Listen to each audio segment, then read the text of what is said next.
So what did we learn from all of this? The first thing that we learned is that the certification procedures in place to guarantee that vendors' voting machines and their whole systems are secure just don't work. You know what these procedures are? Are the comments in the same format? Do the variables follow a naming convention? Is there only one return statement per function? I don't see how that enhances the security at all. The second thing that we learned is that the security of a system that is intended or needs to be secure can't be added on as an afterthought. You can't just add a couple of locks and a seal and throw a password in and claim that the system's secure. If you need it to be secure, then you've got to design security in from its inception. Oh, by the way, the touchscreen voting machines have hard-coded passwords. We found a comment next to a hard-coded password that said, I kid you not, this comment said, we hard-coded this so that hackers couldn't use it.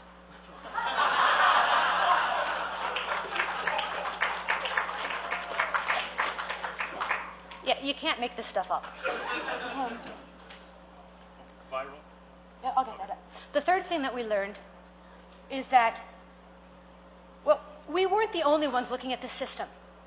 Along with the academic teams, Ohio hired a group of commercial software testers.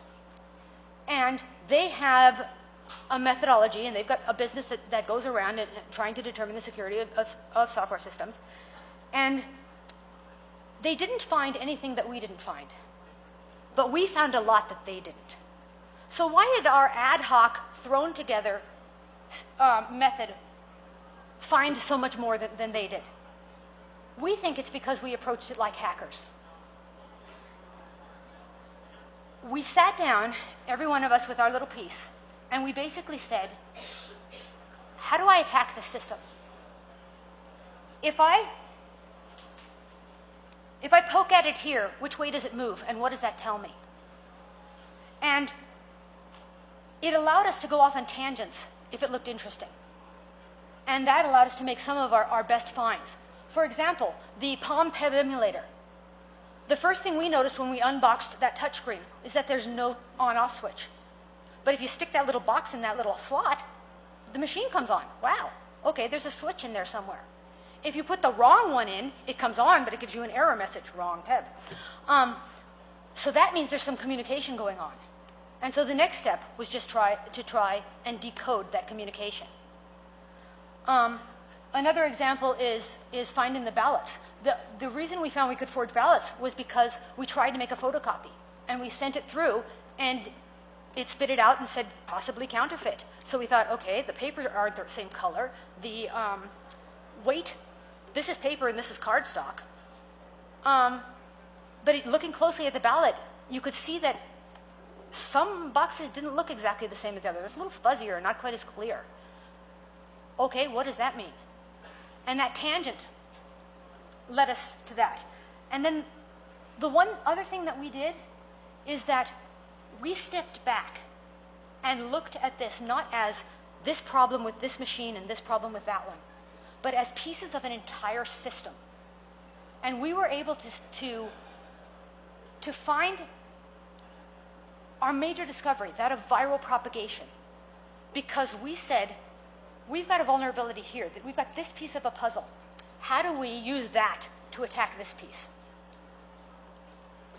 And so the fourth discovery, and this is the most important, is that we were able to actually demonstrate an attack that a single person, a single voter could do at a single machine that would virally propagate all the way back to the election central headquarters of the county.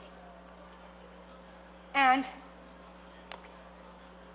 what this means is that not only could an attacker change the votes on one machine, not only could a malicious poll worker alter the results for a precinct, but one person in one podunk little precinct, somewhere in the middle of nowhere, can upload malicious code onto a machine, which will then write itself onto the removable media, which at the end of the election gets taken out of that voting machine and sent back to the headquarters, where it gets put into that Windows box running the election management software, where it takes advantage of a number of vulnerabilities and writes itself onto that, and thereby alters the results for the election of the entire county.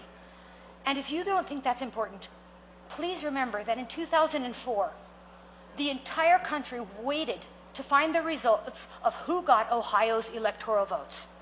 And who got Ohio's electoral votes depended on the results of Cuyahoga County. One single county made all the difference in who became president. So, you know, it's true what they say. One voter really can make a difference.